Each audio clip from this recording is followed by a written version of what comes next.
রাষ্ট্র এক জিনিস, ইসলাম আরেক জিনিস।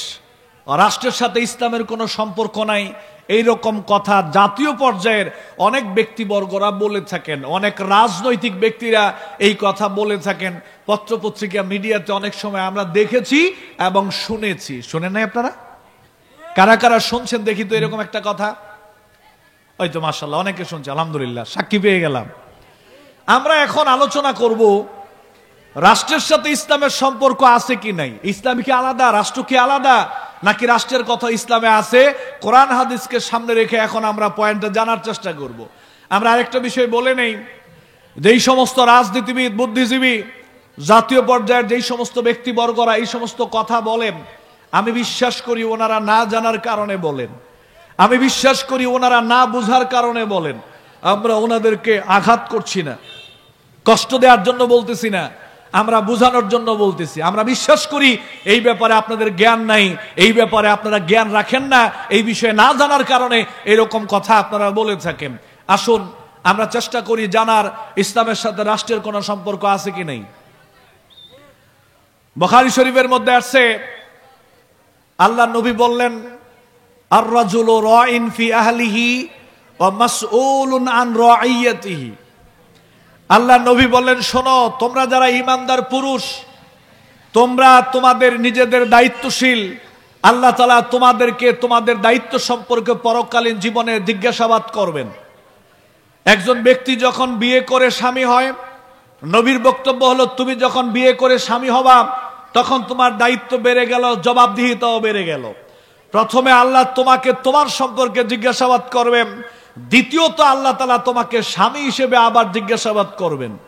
তৃতীয়ত তুমি যখন বিয়ে করার পরে স্বামী হবা, স্বামী হবার পরে তুমি যখন বাবা হবা, দায়িত্ব বেড়ে গেল, তোমাকে আবার বাবা সম্পর্কে আল্লাহ তাআলা জিজ্ঞাসাবাদ করবেন, বাবা হিসেবে জিজ্ঞাসাবাদ করবেন। তাহলে একই ব্যক্তি, দায়িত্ব বাড়ার কারণে জবাবদিহিতাও বাড়লো কিনা? বলেন, বেড়েছে কিনা? জবাবদিহিতাও বেড়েছে। একই ব্যক্তির দায়িত্ব বেড়েছে, জবাবদিহিতাও বেড়েছে। প্রথমে আমার সম্পর্কে আল্লাহ আমাকে জিজ্ঞাসাবাদ করবেন, এরপরে আমাকে স্বামী হিসেবে জিজ্ঞাসাবাদ করবেন, এরপরে আমাকে বাবা হিসেবে জিজ্ঞাসাবাদ করবেন। ওয়াল মারআতু রাইয়াতুন আলা বাইতি যাওজিহা ওয়া ওয়ালাদিহা ওয়া মাসউলাতুন আন রাইয়াতিহা। এরপরে আল্লাহ নবী বললেন, নারীরা শোনো, তোমরা যারা ঈমানদার নারী, প্রথমে তোমাদেরকে আল্লাহ তাআলা তোমাদের সম্পর্কে জিজ্ঞাসাবাদ করবেন। এরপরে তোমরা যখন স্ত্রী হবা, স্ত্রী সম্পর্কে আল্লাহ তোমাদেরকে জিজ্ঞাসাবাদ করবেন। এরপরে তোমরা যখন মা হবা, মা হিসেবে আবার আলাদা তোমাদেরকে জিজ্ঞাসাবাদ করবেন। দায়িত্ব বেড়ে গেলে জবাবদিহিতাটাও বেড়ে যায়। এইবার আমার দিকে খেয়াল করেন, আপনাদের এই ইউনিয়নের নাম কি? কায়ুমপুর। কায়ুমপুর, কাইয়েমপুর, আচ্ছা, কায়ুমপুর ইউনিয়ন। কথার কথা, এই ইউনিয়নের চেয়ারম্যান আমি। আপনারা আমাকে সমর্থন দিয়ে, ভোট দিয়ে এই কায়ুমপুর ইউনিয়নের চেয়ারম্যান আমাকে চেয়ারম্যান বানাইছেন আপনারা। তা আমি ধর্মীয়ভাবে একজন মুসলিম, ইসলাম পালন করার চেষ্টা করি। এই ভাই খেয়াল করেন আমার কথাটা, এদিকে তাকান, জরুরি কথা। এখন আপনারা কায়ুমপুরের ইউনিয়নের চেয়ারম্যান আপনারা আমাকে বানাইছেন। আমাদের বাংলাদেশের মানুষ মনে করে চেয়ারম্যানদের দায়িত্ব হলো জন্ম নিবন্ধনের কার্ড দিবে, ওয়ারিশ সার্টিফিকেট দিবে, বিধবা ভাতার কার্ড দিবে, এতিমদের কার্ড দিবে, গম বিতরণ করবে, চাল বিতরণ করবে, ডাল বিতরণ করবে, কাপড় বিতরণ করবে, রাস্তাঘাট নির্মাণ করবে, শিক্ষা প্রতিষ্ঠানে বিল্ডিং করে দিবে, আর সমাজে যদি কোনো বিচার আচার হয় টাকা পয়সা খেয়ে একটা বিচার আচার রায় দিয়ে দিবে। এর বাহিরে চেয়ারম্যান মেম্বারদের কোনো দায়িত্ব আছে বলে বাংলাদেশের জনগণ মনেও করে না, আমরাও আপনাদেরকে বলি না। আমরা এখন জানবো কোরআন থেকে এছাড়াও চেয়ারম্যান মেম্বারদের, এমপি মন্ত্রীদের আর কোনো দায়িত্ব আছে কিনা। চলেন আমরা কোরআনকে প্রশ্ন করি। কোরআনকে আমরা জিজ্ঞেস করলাম যে, কোরআন, বাংলাদেশের মানুষ মনে করে চেয়ারম্যানদের এই 7-8টা দায়িত্বের বাহিরে আর কোনো দায়িত্ব নাই। আমরা তোমাকে জিজ্ঞেস করি, চেয়ারম্যান মেম্বার, এমপি মন্ত্রী, উপজেলা চেয়ারম্যান, ডিসিএসপি, প্রধানমন্ত্রী, রাষ্ট্রপতি, ওরা যদি মুসলিম হয় তাদের আল্লাহ তাআলা কি কি দায়িত্ব দিয়েছে এই ব্যাপারে আমাদেরকে একটু জানাও তো দেখি। কোরআনকে বললাম, এবার কোরআন কি বলে দেখেন। আল্লাহ রাব্বুল আলামিন বললেন, আল্লাযীনা ইম্মাক্কান্নাহুম ফিল আরদি আকামুস সালাতা ওয়া আতাউয যাকাতা ওয়া আমারু বিল মা'রুফি ওয়া নাহাউ আনিল মুনকার। আল্লাহ রাব্বুল আলামিন সূরা হজ্জের মধ্যে জানিয়ে দিলেন, কোরআন আমাদেরকে জানিয়ে দেয়, ভালো করে শোনো। মুসলিমদের ভিতর থেকে এই জমিনে যদি কাউদেরকে রাষ্ট্রীয় ক্ষমতা দেওয়া হয়, মুসলিমদের ভিতর থেকে এই জমিনে যদি কাউকে ক্ষমতার আসনে বসানো হয়, রাষ্ট্রীয় পাওয়ার যদি কাউকে দান করা হয়, তাহলে ওই মানুষগুলোর সর্বপ্রথম কাজ হলো ওই জমিনে 5 ওয়াক্ত নামাজ প্রতিষ্ঠা করবে। মুসলিমদের ভিতর থেকে যদি রাষ্ট্রীয় ক্ষমতা পাওয়ার যদি কাউকে দেওয়া হয়, ওরা ক্ষমতার আসনে বসে প্রথম যে দায়িত্ব পালন করবে ওইটা হলো 5 ওয়াক্ত নামাজ প্রতিষ্ঠা করবে। আমি জিজ্ঞেস করতে চাই, চেয়ারম্যানি পোস্ট এটা কি রাষ্ট্রীয় নয়? এই পোস্টটা কি রাষ্ট্রীয় পোস্ট না? মেম্বার এটা কি রাষ্ট্রীয় পোস্ট নয়? অবশ্যই এটা রাষ্ট্রীয় পোস্ট, রাষ্ট্রীয় পাওয়ার, রাষ্ট্রীয় ক্ষমতা। উপজেলা চেয়ারম্যান, পৌরসভার চেয়ারম্যান, ডিসি, এসপি, এমপি, মন্ত্রী, প্রধানমন্ত্রী, উপজেলা, আপনারা যারা রাষ্ট্রপতি সহকারে আছেন, যারা মুসলিম, আল্লাহ বলতেছে তোমাদের প্রথম কাজ হলো জমিনে 5 ওয়াক্ত সালাত প্রতিষ্ঠা করো, দ্বিতীয় কাজ হলো যাকাত আদায় করো, তৃতীয় কাজ হলো সৎ কাজের আদেশ করো, চতুর্থ কাজ হলো অন্যায়ের প্রতিবাদ করো, যেখানে অন্যায় দেখবা সেখানে অন্যায়কে নির্মূল করার জন্য চেষ্টা করো। নির্দেশটা কার? আল্লাহ। এই আয়াত সূরা হজ্জের আয়াত আল্লাহ তাআলা আপনারে আমারে কেন্দ্র করে বলে নাই। এই আয়াত আল্লাহ তাআলা নাজিল করেছে, ইন্ডিকেট করেছে রাষ্ট্রীয় ক্ষমতায় যারা বসবে, রাষ্ট্রীয় পাওয়ার যারা পাবে, তার মানে বাংলাদেশে মেম্বার, চেয়ারম্যান, উপজেলা চেয়ারম্যান, পৌরসভা চেয়ারম্যান, এমপি, মন্ত্রী, ডিসিএসপি, সেনাবাহিনীর কর্মকর্তা, পুলিশ কর্মকর্তা, প্রধানমন্ত্রী, একেবারে রাষ্ট্রপতি পর্যন্ত ওরা যদি মুসলিম হয়, ওদের দায়িত্ব হলো ওরা 5 ওয়াক্ত নামাজ প্রতিষ্ঠা করবে, যাকাত আদায় করবে, তারপরে আপনার সৎ কাজের আদেশ করবে, অন্যায় যেখানে দেখবে সেখানেই তারা অন্যায়ের বাধা প্রদান করবে। দায়িত্বটা দিয়েছেন কে? এবার আপনাদেরকে আরেকটা কথা জিজ্ঞেস করি। আমাদের দেশে যে চেয়ারম্যান হয়, নিঃসন্দেহে এটা দলীয় ভাবে চেয়ারম্যান হয়। হয় সুষ্ঠু ভোট হইলে হয়তো আওয়ামী লীগ থেকে একজন চেয়ারম্যান হয়, অথবা বিএনপি থেকে চেয়ারম্যান হয়, অথবা জামাত ইসলাম থেকে চেয়ারম্যান হয়, অথবা জাতীয় পার্টি থেকে হয়, অথবা ইসলামী আন্দোলন থেকে হয়। অর্থাৎ আমাদের বাংলাদেশের রাজনৈতিক দল থেকেই চেয়ারম্যান হয়। ঠিক কিনা ভাই? বলেন ঠিক কিনা? এবার আপনাদেরকে জিজ্ঞেস করি, রাজনৈতিক দল থেকে যেহেতু বাংলাদেশের চেয়ারম্যান হয়, আর আল্লাহ তাআলা যেহেতু সালাত প্রতিষ্ঠার দায়িত্ব দিয়েছেন, যাকাত আদায়ের দায়িত্ব দিয়েছেন, সৎ কাজের আদেশ দিয়েছেন, অন্যায় কাজে বাধার জন্য নির্দেশ করেছেন, এইবার জিজ্ঞেস করতে চাই, বাংলাদেশের রাজনীতির সাথে কোরআনের সম্পর্ক আছে না নাই? জোরে কোন আছে না নাই? সালাত প্রতিষ্ঠা করো, যাকাত আদায় করো, হজ করো। অনেকে বলে যে রাজনীতির সাথে কোরআনের সম্পর্ক নাই। কে বলছে আপনাকে নাই? বলছে কে আপনাকে নাই? আমার দিকে তাকান। রাজনৈতিক কোন দায়িত্বশীল রাষ্ট্রীয় ক্ষমতায় বসার পরে এই ব্যক্তি যদি চুরি করে, এই ব্যক্তিকে কি আল্লাহ জিজ্ঞাসাবাদ করবেন না? চুরি করার কারণে জিজ্ঞাসাবাদ করবেন না? ডাকাতি করলে জিজ্ঞাসা করবেন না? দুর্নীতি করলে কি আল্লাহ জিজ্ঞাসাবাদ করবেন না? কথা কন না কেন আপনারা? নাকি এইরকম, হ্যাঁ এই ডাকাতি, চুরি, দুর্নীতি এগুলা যদি রাজনৈতিক ব্যক্তিরা করে, এগুলো আল্লাহ তাআলা জিজ্ঞেস করবেন। এগুলো সব সিফাত হাসানের জন্য। মানে সিফাত হাসান করলে আল্লাহ জিজ্ঞেস করবে, পীর সাহেব করলে আল্লাহ জিজ্ঞেস করবে, আলেমরা করলে আল্লাহ জিজ্ঞেস করবে। কিন্তু আওয়ামী লীগ করে, কিন্তু বিএনপি করে, কিন্তু জাতীয় পার্টি করে, যারা যে কোনো দল করুক না কেন, অনিসলামিক রাজনৈতিক দল করুক আর ইসলামিক রাজনৈতিক দল করুক, কোন মুসলমান যদি ক্ষমতায় বসার পরে চুরি করে, ডাকাতি করে, দুর্নীতি করে, সন্ত্রাসী করে, চাঁদাবাজি করে, জুলুম করে, এগুলার জন্য জাহান্নামে যাবে কি যাবে না? জোরে কোন যাবে কি না? কে বলছে আপনাকে রাজনীতির সাথে কোরআনের সম্পর্ক নেই? বলছেটা কে? কে বলছে আপনাকে? বলছে কে?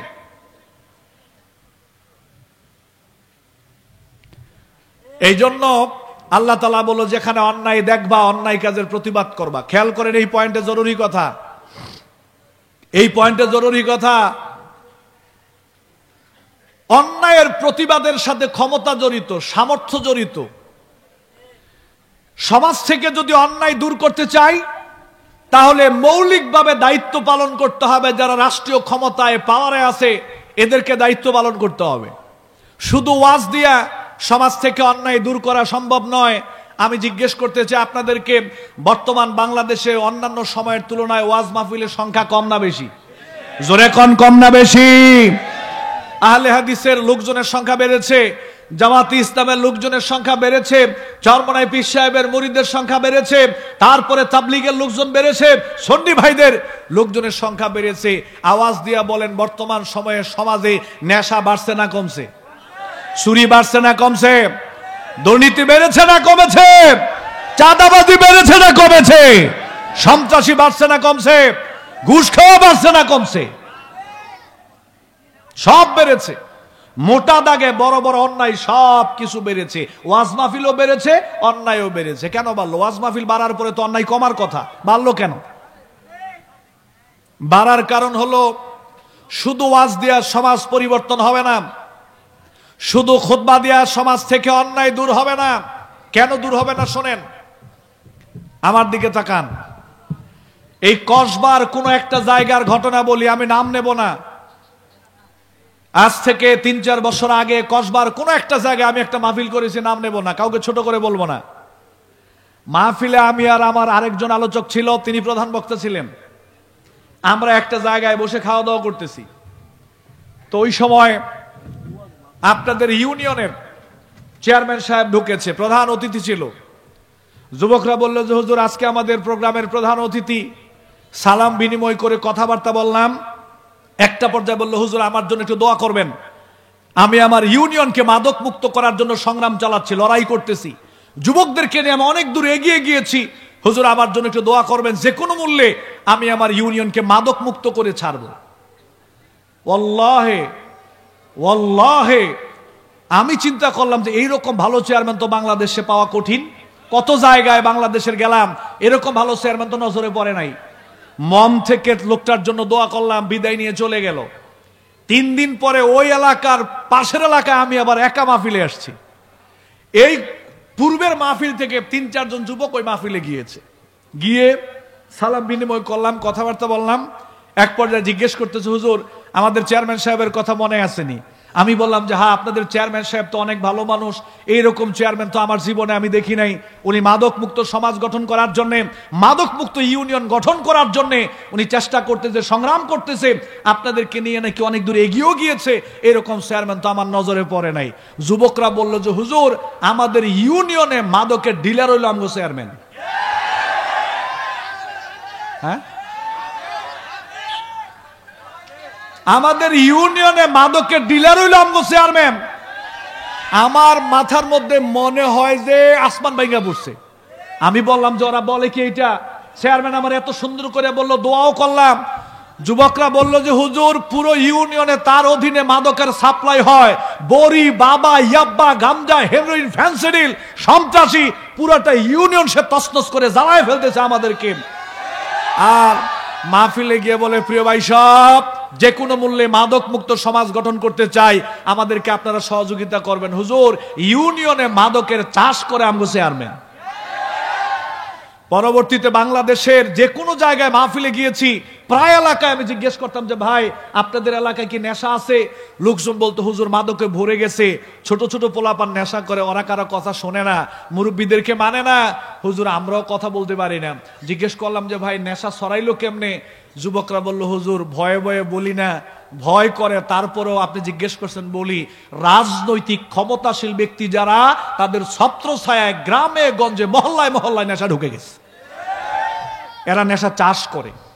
আহলে হাদিসের লোকরা সমাজে নেশা ছড়ায় নাই, জামাতে ইসলামের ভাইয়েরা নেশা ছড়ায় নাই, তাবলীগের ভাইয়েরা গ্রামে গঞ্জে নেশা ছড়ায় নাই, সুন্নি ভাইয়েরা নেশা ছড়ায় নাই, চরমনাই পীর সাহেবের লোকজন, হেফাজতে ইসলামের লোকজন গ্রামে গঞ্জে নেশা ছড়ায় নাই। তো নেশা কি ফেরেশতারা লইছে? এই জন্য বন্ধুগণ আমার, কথা ভালো করে বুঝেন। যদি চান সমাজ থেকে নেশা দূর হোক, মাদক দূর হোক, সন্ত্রাস দূর হোক, দুর্নীতি দূর হোক, চাঁদাবাজি দূর হোক, তারপরে আপনার যত ধরনের মোটা দাগে বড় বড় অন্যায় কাজ আছে, আপনারা যদি চান সমাজ থেকে এইগুলা দূর হোক, 2টা কাজ করতে হবে। 2টা পয়েন্ট কয়েক মিনিটে বলে বক্তব্য শেষ করে দিব। আমার দিকে তাকান। আপনারা কি চান না মাদক মুক্ত সমাজ? আপনারা কি চান না চোর মুক্ত সমাজ? আপনারা কি চান না দুর্নীতি মুক্ত সমাজ? আপনারা কি চান না নেশামুক্ত সমাজ? আপনারা কি চান না সন্ত্রাস মুক্ত সমাজ?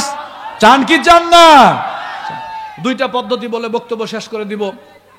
কিভাবে সমাজ থেকে আমরা মোটা দাগে বড় বড় অন্যায় দূর করতে পারি, কিভাবে? এক নাম্বার পয়েন্ট হচ্ছে, সমাজ যারা চালায়, আমরা যারা সমাজের নেতা যাদেরকে বানাই, দায়িত্বশীল যাদেরকে বানাই, ওদেরকে ভালো মানুষ হওয়া লাগবে। কি হওয়া লাগবে? জোরে কোন, কি হওয়া লাগবে? ওদেরকে ভালো মানুষ হওয়া লাগবে। কারণ সমাজ যারা চালায় ওরা যদি ভালো মানুষ না হয়, তাহলে সমাজ থেকে নেশা দূর হবে। এই যে আপনারা এখানে দেখেন, এই যে কত মানুষ আপনারা এখানে ওয়াজ শুনতেছেন, এখানে আপনারা যারা আসছেন, আমি বিশ্বাস করি আপনারা নেশা করেন না, চুরি করেন না, দুর্নীতি করেন না, ডাকাতি করেন না, সন্ত্রাসী করেন না, চাঁদাবাজি করেন না। আমি বিশ্বাস করি আপনারা সমাজে অন্যায় প্রতিষ্ঠার জন্য চেষ্টা করেন না। যারা চেষ্টা করে, যারা অন্যায় করে, ওরা মাহফিলে আসেই নাই, ওরা মাহফিলে আসেই নাই। এই জন্য আমার দিকে খেয়াল করেন, এদিকে তাকান, এদিকে এদিকে। এক নাম্বার দায়িত্ব, যারা সমাজ চালায়, সমাজের নেতৃত্বের জায়গায় ভালো মানুষ বসাইতে হবে। যদি সমাজ থেকে অন্যায় দূর করতে চান, এটা এক নাম্বার দায়িত্ব। আমি আপনাদেরকে বলি নাই যে আপনি ইসলামিক কোন দলকে ক্ষমতায় বসান। আমি কি বলি শোনেন, আমি বলি যারা আপনারা ক্ষমতায় আছেন, আপনারাই থাকেন, আপনারাই থাকেন, আপনারাই থাকেন, তবে আপনারা ভালো মানুষ হয়ে যান। ঠিক কিনা ভাই? আপনারা ভালো মানুষ হয়ে যান, আপনারাই থাকেন, যেহেতু আপনাদের ক্ষমতার দরকার, আপনারাই থাকেন, আপনারাই চালান, আমাদের কোনো অসুবিধা নাই। তবে আমরা আপনাদেরকে বলি আপনারা ভালো মানুষ হয়ে যান। কি হয়ে যান ভাই? আর যদি আমার দিকে তাকান, আর যদি আপনারা ভালো মানুষ হতে মন না চায়, ভালো মানুষ না হন, আপনারা সরে যান, আপনারা সরে যান। আমরা ওই জায়গায় ধরে ধরে ভালো মানুষ বসাইতে চাই। ঠিক কিনা ভাই? ঠিক কিনা? আপনারাই চালান, আপনারাই চালান, আপনারাই চালান, তবে ভালো মানুষ হয়ে যান। যদি ভালো মানুষ হইতে মন না চাই, সরে যান। ওই জায়গায় আমরা ভালো মানুষ ধরে ধরে আমরা বসাবো। আমরা চাই এমন মানুষ সমাজের নেতৃত্ব দেখ। আমার দিকে, এই যে হাতের দিকে, এমন মানুষ সমাজের নেতৃত্ব দেখ যিনি 5 ওয়াক্ত নামাজ পড়েন, রোজা রাখে, মুখে দাড়ি রাখে, টাকনুর উপরে কাপড় পরে, চুরি করে না, দুর্নীতি করে না, সন্ত্রাসী করে না, চাঁদাবাজি করে না, টাকা খেয়ে বিচার আচার করে না, ঘুষ খায় না, সুদের লেনদেন করে না, মানুষের জমি দখল করে না, অন্যায়ভাবে মানুষকে খুন করে না। এই রকম কোয়ালিটি যেরকম মানুষদের মধ্যে আছে, আমরা চাই এরকম ভালো মানুষ আমাদের সমাজের নেতা হোক। ঠিক কিনা ভাই? বলেন ঠিক কিনা? সে কোন দল করে আমাদের দেখার বিষয় না। যেই দলে ভালো মানুষ আছে, আমরা ওই ভালো মানুষদের সাথে আছি। ঠিক কিনা ভাই? কিন্তু চোর, ডাকাত, সন্ত্রাস, চাঁদাবাজ, দুর্নীতিবাজ, তারপরে নেশাখোর, সুদখোর, ঘুষখোর, এরপরে মানুষের উপর জুলুম করে, অন্যায়ভাবে জমি দখল করে, ইসলামের বিরুদ্ধে কাজ করে, এই রকম কোন মানুষকে নেতা বানানো যাবে? এবার আমার দিকে একটু তাকান, এদিকে, এই যে এদিকে, এই কর্নারে, এই যে এই কর্নারে, আমার আঙ্গুলের দিকে তাকান, এদিকে, হ্যাঁ, এদিকে একটা অ্যাক্টিং করে একটা হাদিস বলবো এখন। হাসরের মাঠে আপনি গিয়ে দেখবেন যে আপনার আমল নামায় এই মঈনপুর রাস্তা থেকে 1 ট্রাক ইট চুরির গুনাহ আপনার আমল নামায় উঠে আছে। আপনি ফেরেশতারে কইবেন যে, আল্লাহরে কইবেন যে, আল্লাহ, রাস্তা থেকে 1 ট্রাক ইট চুরি করা তো দূরের কথা, আমি তো একটা ইটও চুরি করি নাই। তাহলে ফেরেশতা আমার আমল নামায় লিখলো, সম্ভবত ফেরেশতা ভুল করে লিখছে। এটা মঈনপুরের আব্দুর রহমান, আসলে মঈনপুরের না, এটা চিটাগাঙ্গের আব্দুর রহমান। চিটাগাঙ্গের আব্দুর রহমানের গুনাহ ফেরেশতা ভুলে হয়তো আমার আমল নামায় লিখে রাখছে। আল্লাহ বলবে, নো, ফেরেশতা সঠিক লিখছে। তো বলবে যে, আল্লাহ, আমি তো ইট চুরি করি না, আমার আমল নামায় যে ইট চুরি উঠলো।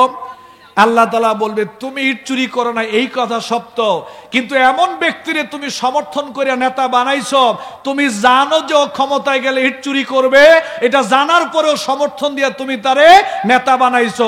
ও নেতা হইয়া ইট চুরি করছে, ইট চুরি করে যা গুনাহ কামাইছে তার সমান সমান গুনাহ সমর্থন করার কারণে তোমার আমলনামায় দিয়ে দেওয়া হয়েছে। খালি নেতার দোষ না, আপনাদেরও দোষ। খালি নেতারে দোষ দিয়েন না।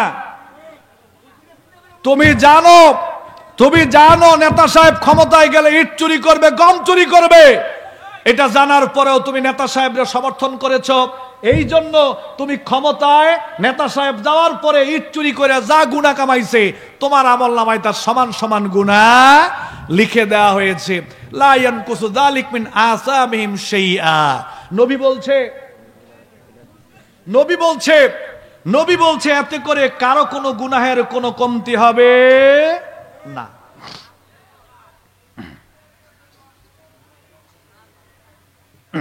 এবার খেয়াল করেন, আমার দিকে তাকান। আচ্ছা, এদিকে আপনাদের এলাকার একটা ছেলে, কথার কথা নাম খোকন সাহেব। খোকন সাহেব আমারে বললো যে হুজুর, আমাদের বাড়ির আব্দুর রহমানের পেয়ারা গাছে অনেক পেয়ারা ধরছে সুন্দর সুন্দর, আজকে রাত্রে নিয়ত করছি চুরি করব। আমি কইলাম যে আস্তাগফিরুল্লাহ, আমি চুরিতে নাই। খোকন সাহেব বলতেছে হুজুর আপনার চুরি করতে হবে না, আপনি শুধু গাছের নিচে একটু দাঁড়ায় ঘাটটা বাঁকা করে রাখবেন, আপনার ঘাড়ের উপরে পাটা রেখে আমি পেয়ারাটা নাইমা পরে দুইজনে মজা করে খাবো। আমি কইলাম আচ্ছা ঠিক আছে, এত করে বলতেছেন, আচ্ছা যান। এবার পেয়ারা গাছের নিচে গিয়ে আমি দাঁড়াইছি, ও আমার কাঁধের উপরে ভর করে পেয়ারা পারছে, অর্ধেক আমারে দিছে, অর্ধেক ও খাবে। আমাকে বললো হুজুর আপনি অর্ধেক খান, আমি অর্ধেক খাইলাম। আমি কইলাম ভাই চুরির জিনিস আমি খাবো না, চুরির জিনিস আমি খাবো না, আমি জাহান্নামে যাইতে চাই না। হাসরের মাঠে গিয়ে দেখবো ওই আব্দুর রহমান সাহেবের গাছের পেয়ারা চুরি গুনাহ আমার আমলনামায় আছে। তা আল্লাহরে বলবো যে আল্লাহ আমি তো পেয়ারা চুরি করি নাই। তা আল্লাহ কইবে তুই পেয়ারা চুরি করছস না এই কথা সত্য, তবে তোর কাঁধের উপরে ভর কইরা ও পেয়ারা চুরি করছে, তার চুরির কাজে তুই সহযোগিতা করছস।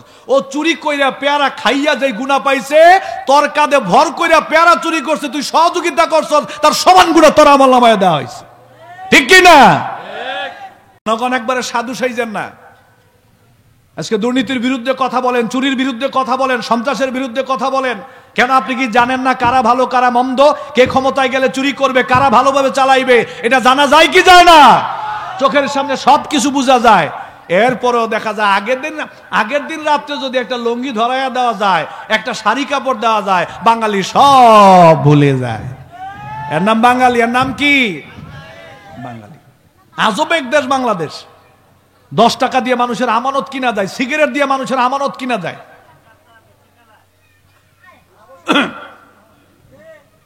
এই জন্য বন্ধুগণ আমার, সমাজকে যদি পরিবর্তন করতে হয়, সমাজের নেতৃত্বের জায়গায় ভালো মানুষ বসাইতে হবে। কি বসাইতে হবে কন? সবাই জোরে কন, কি বসাইতে হবে? ভালো মানুষ, চারিত্রিক দিক থেকে ভালো, সৎ, আমানতদার, নেশা করে না, জুয়া খেলে না, গান বাজনা করে না, চুরি করে না, ডাকাতি করে না, সন্ত্রাসী করে না, দুর্নীতি করে না, মানুষের উপর জুলুম করে না, 5 ওয়াক্ত নামাজ পড়ে, এরকম আল্লাহওয়ালা মানুষ দেখে সমাজের নেতৃত্বের জায়গায় যদি বসাইতে পারেন, মোটা দাগে বড় বড় অন্যায় এই সমাজে থাকবে। 1 নাম্বার। 2 নাম্বার আরেকটা পয়েন্ট হচ্ছে আইনের বাস্তবায়ন। আরেকটা পয়েন্ট কি? আইনের বাস্তবায়ন। আইনের বাস্তবায়ন যদি আমরা করতে না পারি, এই সমাজ থেকে অন্যায় বন্ধ হবে না। আমরা যারা বলি রাষ্ট্রের সাথে ইসলামের সম্পর্ক নেই, একটু আমার দিকে খেয়াল করেন। আপনাদের এলাকায় একটা ছেলে চুরি করছে, 10টা যুবক মিলে একটা বিশাল সুন্দর লম্বা ছুরি নিয়ে চোরের হাতের কবজি কাইটা রাইখা বাড়িতে চলে আসছে। এসে 2 রাকাত নামাজ আদায় করেছে শুকরিয়ার। ওই ছেলের বাবা মা চলে গেছে থানায়। ডিসি সাহেবের কাছে গিয়ে বলল আমার ছেলে চুরি করেছে, ভালো কথা, আপনারা ছিলেন বিচার করার জন্য। গ্রামের 10-12টা যুবক মিলে ওর হাতের কবজি কেটে ফেলে দিছে, মামলা করলাম। ডিসি সাহেব তাড়াতাড়ি এই 10 জন যুবককে থানায় ডাকাইছে। থানায় নিয়ে আসরের টাইম ডিসি সাহেব বলল এই ছেলের হাত তোমরা কেটেছ? যুবকরা বলল যে হাত আমরা কেটেছি। ডিসি সাহেব বলতেছে তোমরা তার হাত কাটলা কেন? ও চুরি করছে, তার তো অন্য বিচার হইতে পারতো, আমাদের কাছে সোপর্দ করে দিতে, হাত কাটলা কেন? আইন নিজের হাতে তুলে নিলা কেন? যুবকরা বলতেছে ডিসি সাহেব যদি কিছু মনে না নেন তাহলে একটা কথা বলতাম। কি কথা? বলছে আপনি কি আসরের নামাজ পড়ছেন? বলছে হ্যাঁ আমি আসরের নামাজ পড়ছি। আরেকটা প্রশ্ন করি বেয়াদবি নিয়ে না, আপনি কি 5 ওয়াক্ত নামাজ পড়েন? ডিসি সাহেব বলছে হ্যাঁ আলহামদুলিল্লাহ আমি 5 ওয়াক্ত নামাজ পড়ি। যুবকরা বলতেছে আপনি 5 ওয়াক্ত নামাজ পড়েন কেন? আপনি আসরের নামাজ কেন বললেন?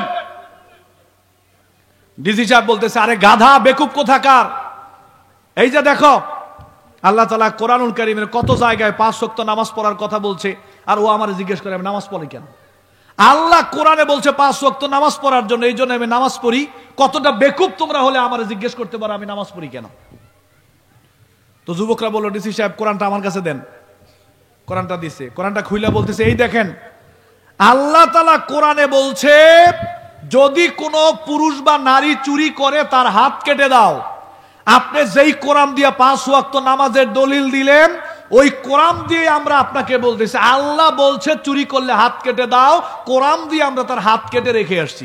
ভুল করলাম কই? আপনি কোরআন দিয়ে নামাজ পড়েন, আমরা কোরআন দিয়ে হাত কেটে রেখে আসছি।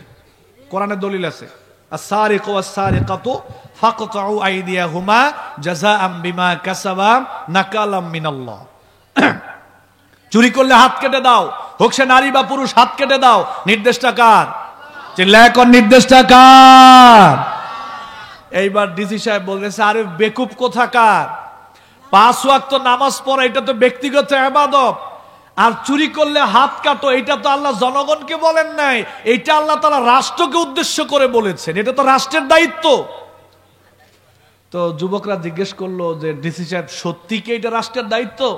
বললো যে হ্যাঁ, এটা রাষ্ট্রের দায়িত্ব, এটা জনগণ বাস্তবায়ন করতে পারবে না। এইবার যুবকরা ডিসি সাহেবরে বলতেছে, আচ্ছা ডিসি সাহেব বলেন তো রাষ্ট্রের কথা কোরআনে আছে না নাই? এইবার ডিসি সাহেব তো আর কথা কয় না, বলছে কোন না রাষ্ট্রের কথা কোরআনে আছে না নাই? ডিসি সাহেব বললো হ্যাঁ রাষ্ট্রের কথা তো কোরআনে আছে, যেহেতু তোমরা হাত কাটছো আমি বলতেছি এটা তোমাদের দায়িত্ব না, রাষ্ট্র করবে, তার মানে বোঝা যায় রাষ্ট্রের কথা কোরআনে আছে না নাই? কথা কন না, আছে না নাই? চুরি করলে হাত কাটো, এই নির্দেশটা কার? কোরআনে আছে না নাই? বাস্তবায়ন কারা করবে, জনগণ না রাষ্ট্র? কথা বুঝেন না আপনারা? জনগণ না রাষ্ট্র? জনগণ। রাষ্ট্র করবে, এটা রাষ্ট্র বাস্তবায়ন করবে। নেশা করলে 80টি বেত্রাঘাত করো, জনগণ করবে না রাষ্ট্র করবে? রাষ্ট্র করবে। ডাকাতি করলে শুলে চড়াও, কারা করবে? জনগণ করবে না রাষ্ট্র করবে? রাষ্ট্র করবে। আর জানিয়াতু আজ-জানি ফাজলিদু কুল্লা ওয়াহিদিম মিনহুমা মিয়াতা জালদা, জানাকার নারী এবং পুরুষকে 100 বেত্রাঘাত করো, দেশান্তর করো, পাথর নিক্ষেপ করে মেরে ফেলো। এটা বাস্তবায়ন কারা করবে, জনগণ না রাষ্ট্র?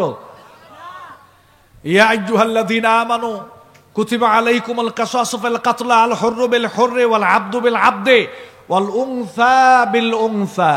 আল্লাহ তাআলা বললেন খুনিদেরকে রাষ্ট্রের পক্ষ থেকে হত্যা করে ফেলতে হবে। এই বিধান জনগণ বাস্তবায়ন করবে না, এই বিধান বাস্তবায়ন করবে রাষ্ট্র, যদি সরকার মুসলমান হয়। যদি সরকার মুসলমান হয়। এবার আপনাদেরকে আমি প্রশ্ন করব, আপনারা উত্তর দিবেন। এদিকে একটু তাকান তো ভাই। চুরি করলে হাত কাটো, নির্দেশটা কার? বাস্তবায়ন করবে কে? সরকার। জেনা করলে 100 বেত্রাঘাত করো, দেশান্তর করো, পাথর নিক্ষেপ করো, নির্দেশটা কোরআনে আছে না নাই? বাস্তবায়ন করবে কে? সরকার। নেশা করলে 80টি বেত্রাঘাত করো, ইসলামে নির্দেশনা আছে না নাই? বাস্তবায়ন কে করবে? সরকার। ডাকাতি করলে শুলে চড়াও, কোরআনে আছে, বাস্তবায়ন করবে সরকার। খুনের বদলে খুন, বাস্তবায়ন করবে সরকার। এইবার আপনাদেরকে জিজ্ঞেস করতে চাই, রাষ্ট্রের কথা কোরআনে আছে না নাই? আরেকটু শোনেন, আল্লাহ বললেন ওয়ামান লাম ইয়াহকুম বিমা আনজালাল্লাহু ফাউলাইকা হুমুল কাফিরুন ওয়ামান লাম ইয়াহকুম বিমা আনজালাল্লাহু ফাউলাইকা হুমুজ জালিমুন ওয়ামান লাম ইয়াহকুম বিমা আনজালাল্লাহু ফাউলাইকা হুমুল ফাসিকুন। আল্লাহ বলছে মুসলিম দেশে বিচার হবে কোরআন দিয়া, বাংলাদেশের সুপ্রিম কোর্টে বিচার হবে কোরআন দিয়ে, হাই কোর্টে বিচার হবে কোরআন দিয়ে, জাজ কোর্টে বিচার হবে কোরআন দিয়ে। আল্লাহ বলতেছে যারা কোরআন দিয়ে বিচার করতে চায় না তারা কাফের, তারা জালেম, তারা ফাসিক। কোরআন দিয়ে যারা বিচার করতে আপত্তি জানায় তারা কাফের, তারা জালেম, তারা ফাসিক। কোরআন দিয়ে বিচার করতে যারা বিরোধিতা করে, অস্বীকার করে, ওরা জালেম, ওরা ফাসিক, ওরা কাফের। এই নির্দেশনা কার? তাহলে সুপ্রিম কোর্টে বিচার হবে কি দিয়া? জোরে কোন কি দিয়া? হাই কোর্টে বিচার হবে কি দিয়া? জাজ কোর্টে বিচার হবে কি দিয়া? এই নির্দেশ কার? চিল্লায় কোন নির্দেশ কার? বিশ্বাস করি আওয়ামী লীগ, বিএনপি, জাতীয় পার্টি, জামাতে ইসলাম, আহলে হাদিস, হানাফি, চরমনাই, তাবলিগ, সুন্নি সকল ঘরানার মানুষরা এখানে থাকতে পারেন। আমি আপনাদেরকে হাতে পায়ে ধরে একটা জিনিস জিজ্ঞেস করব, যদি আমার আলোচনা বুঝে থাকেন তাহলে আপনারা বলবেন, যদি আমার আলোচনা বুঝে থাকেন, আমি আলোচনা করতেছি বিধায় আপনাদের হাত উঠাইতে হবে এরকম না, বুঝে শুনে একটা স্বীকারোক্তি আপনারা আল্লাহ তাআলাকে সাক্ষী রেখে দিবেন। রাষ্ট্রের কথা কোরআনে আছে না নাই? জোরে কোন আছে না নাই? রাষ্ট্র ইসলামের বাহিরে না ভিতরে? এখন যদি কোন রাজনৈতিক দলের জাতীয় পর্যায়ের কোন নেতা যদি বলে রাষ্ট্র এক জিনিস, ইসলাম আর এক জিনিস, ওই নেতার কথা মানবেন? ওই নেতার কথা মানলে ঈমান থাকবে? ঈমান থাকবে? যদি কেউ বলে রাষ্ট্রের কথা ইসলামে নাই, রাষ্ট্র আলাদা ইসলাম আলাদা, কোরআনের কয়েক শত আয়াতকে অস্বীকার করা হবে একটা কথায়। যদি কেউ বলে রাষ্ট্র এবং ইসলাম আলাদা, রাষ্ট্রের কথা কোরআনে নাই, এটা বললে কোরআনের কয়েকশো আয়াতকে অস্বীকার করা হবে, অথচ একটা শব্দ অস্বীকার করলে সে কাফের হয়ে যাবে। একটা শব্দ অস্বীকার করলে সে কাফের হয়ে যাবে। অতএব নেতাজি, আপনাদেরকে বলবো জেনে শুনে কথা বলুন। আমরা বিশ্বাস করি না জানার কারণে আপনারা এই কথা বলেন, ভবিষ্যতে এই ধরনের কথা বলবেন না, তাওবা করে এই রাস্তা থেকে আপনারা ফিরে আসবেন। আল্লাহ যেন আপনাদেরকে সেই তৌফিক দান করেন, বলেন আমিন।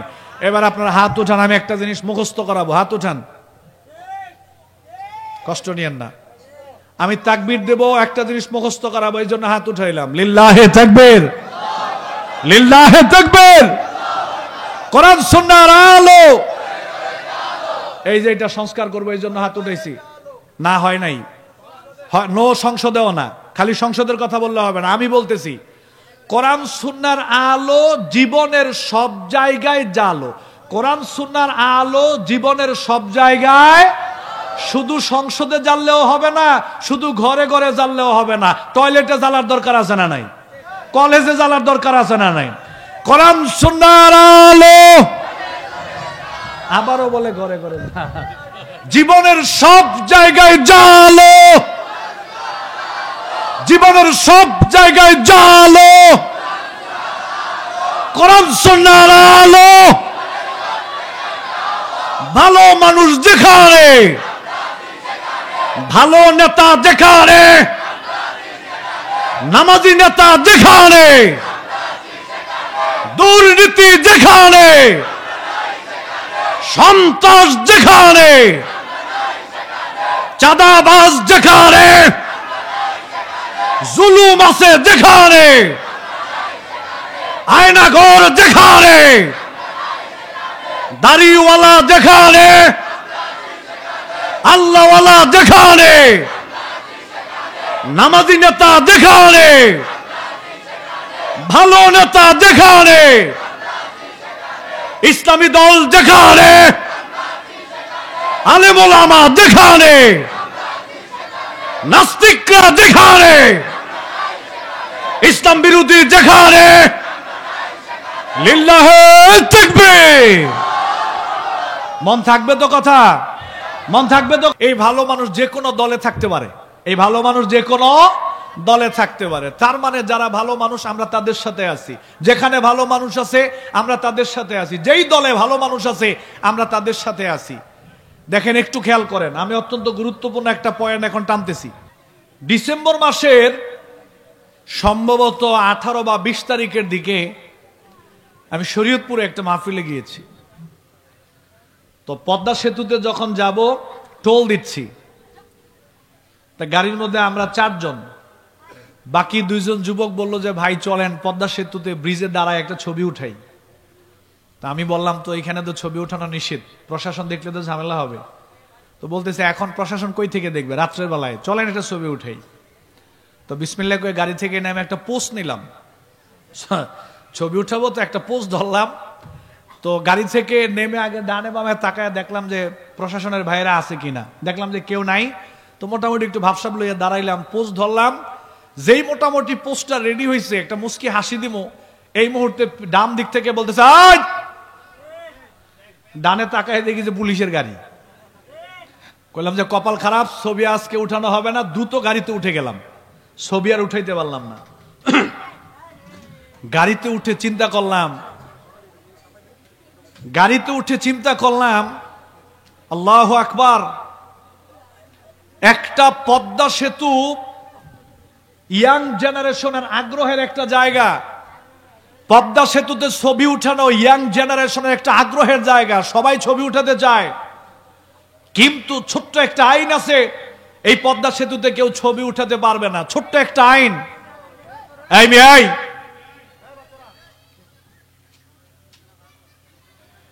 পদ্মা সেতুতে ছবি উঠানো ছোট্ট একটা আইনের কারণে, অথচ 24 আওয়ার্স 24 ঘন্টা যুবক যুবতীরা ইয়াং জেনারেশন পদ্মা নদীতে পদ্মা ব্রিজের মধ্যে থাকতো।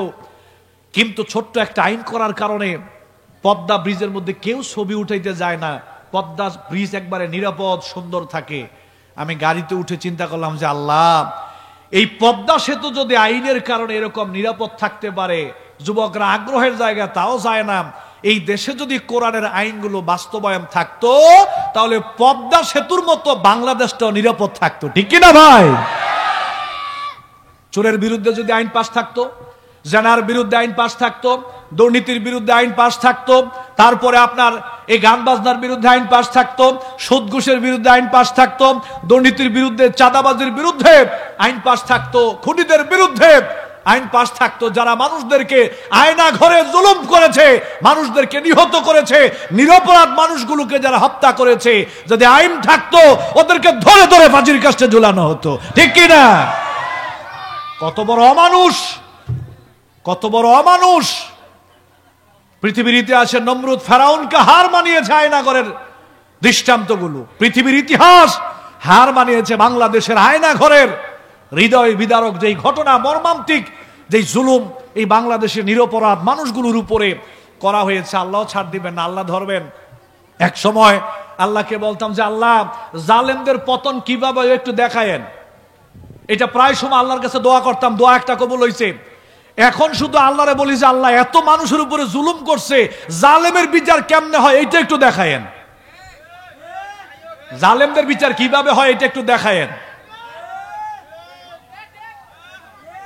ঠিক হয়েছে, আর আওয়াজ দেওয়ার দরকার নেই তো আপনাদের। ঠিক, হ্যাঁ, এই ঠিকের দৌড় কতটুকু আমরা ভালো করে জানি। এই ঠিকের দৌড় কতটুকু এটা আমরা ভালো করে জানি। এইটাও ঠিক। হ্যাঁ, একমাত্র বাংলাদেশের জায়গা হলো ব্যাঠিক হইলেও ঠিক, ঠিক হইলেও ঠিক, এইটাও ঠিক। হ্যাঁ, আলহামদুলিল্লাহ, মাশাআল্লাহ মাশাআল্লাহ। আল্লাহ এই যুবক ভাইগুলোকে কবুল করুন। আচ্ছা, ঠিক আছে, শোনেন, আমরা আলোচনা গুছিয়ে ফেলতেছি, হাসিব ভাই চলে আসবে। আমি 3টা পয়েন্ট নিয়ে আপনাদের সামনে কথা বলেছি, আমি আবার স্মরণ করাচ্ছি। একটা ভাই একটা প্রশ্ন দিয়েছেন, এই প্রশ্নের উত্তর দিতে গেলে লম্বা সময় লাগবে।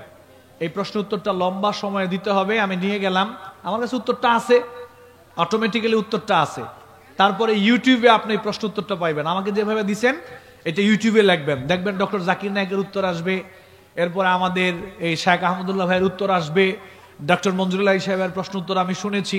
এরপরে সবচাইতে বড় বিষয় হলো আরিফ আজাদ ভাইয়ের অনেকগুলো বই আছে, এই বইয়ের মধ্যে উত্তরগুলো আছে। আমি এখন সময় চলে যাবে, এই জন্য এই উত্তরটা লম্বা সময় নিয়ে দিতে হবে। শর্টকাট দিলে মানুষ বিভ্রান্ত হবে, এই জন্য উত্তরটা না, প্রশ্নটা বললেও ঝামেলা হবে, এই জন্য আমি এটা বললাম না।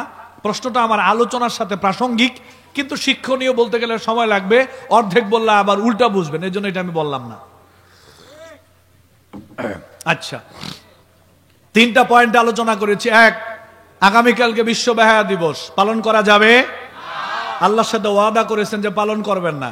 এইখান থেকে গিয়ে যদি কাউকে খালি মেসেজ করেন যে হাই বিশ্ব বেহায়া দিবসের শুভেচ্ছা, আল্লাহ যেন রাতে ঠাড়া ফেলায়।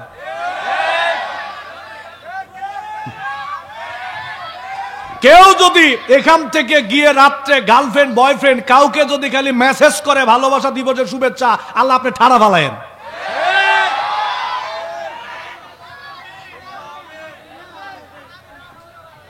এরপরে আগামীকালকে আগামীকালকে যদি কোন টোনার টুরি বাড়ি থেকে বের হয়ে বিশ্ব বেহায়া দিবস পালন করে, আল্লাহ যেইখানে 2টা বসবে সেইখানে ঠাড়া ফেলায়েন।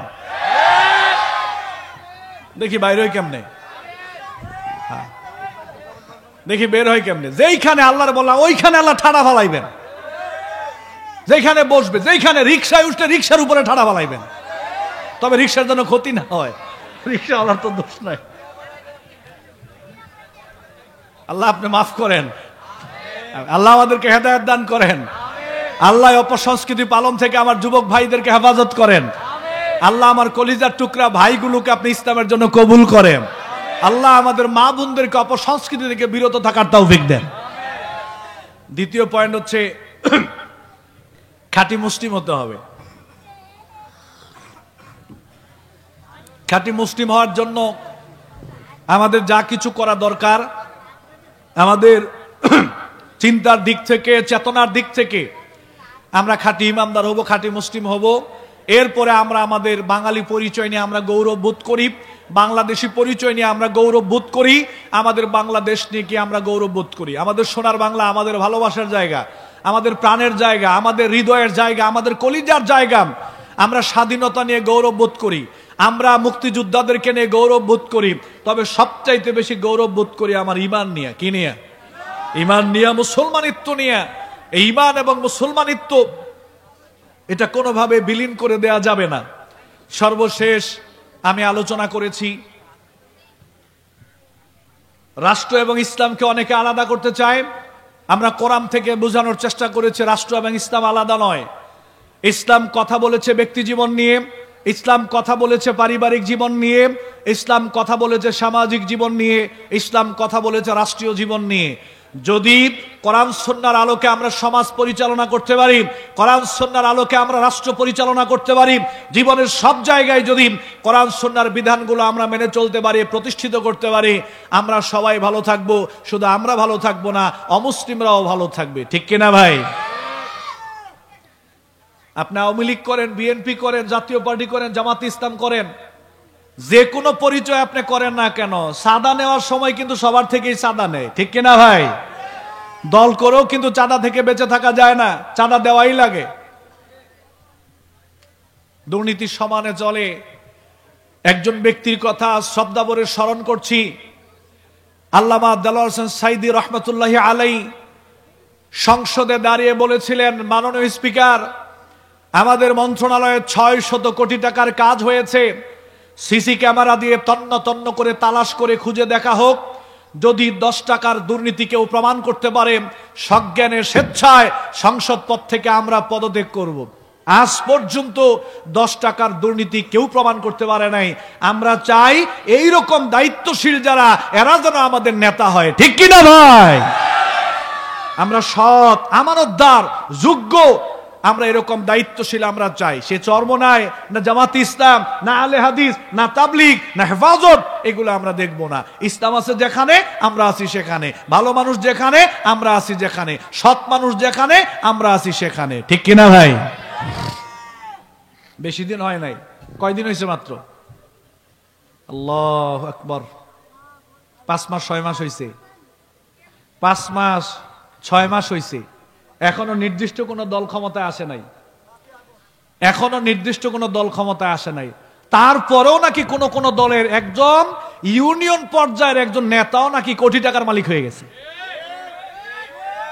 নির্দিষ্ট কোন দল এখনো ক্ষমতায় আসে নাই। 5 থেকে 6 মাস হলো বাংলাদেশ জালেমদের হাত থেকে আল্লাহ তাআলা একটা জায়গায় নিয়ে গেছেন। তারপরেও নাকি তৃণমূল পর্যায়ের কোন কোন নেতা নাকি এখনই কোটি টাকার মালিক। কিউ এত টাকা কই থেকে আসলো? আপনি ডুপ্লিকেট কি বাড়ি কয়টারে? ডুপ্লিকেট বাড়ি বানায় না? হ্যাঁ, আপনাদের বাড়ি বানাম 2 তলা 5 তলা। এরপরে জীবনে কোনোদিন রিক্সাওয়ালাকে 5 টাকা ভাড়া বেশি দেয় নাই, সেও এখন গাড়ি নিয়ে ঘুরে। কি এক ইনকামের জায়গা! জীবনে কোনোদিন রিক্সাওয়ালাকে 5 টাকা বেশি ভাড়া দেয় নাই, 5 টাকা কমানোর জন্য রিক্সাওয়ালার সাথে ঝগড়া লাগছে, এরকম লোক এখন প্রাইভেট কার লয়ে ঘুরে। নাউজুবিল্লাহ মিন। না, ওর টাকার গাছ আছে সম্ভবত। হ্যাঁ হ্যাঁ, সম্ভবত টাকার গাছ লাগাইছে। এই জন্য বন্ধুগণ আমার, নির্দিষ্ট করে কোনো ব্যক্তিকে বলছি না, নির্দিষ্ট কোনো দলকে বলছি না, আপনার গায়ে আপনি কথা নিবেন না। আমি কিন্তু আমার গায়ে কথা নেই নাই, গায়ে কথা নিবেন না। আমরা চাই সমাজ যারা চালাবে, ক্ষমতায় যারা যাবে, ওরা যাতে ভালো মানুষ হয়, ওরা যাতে সৎ মানুষ হয়, ওরা যাতে আমানতদার মানুষ হয়।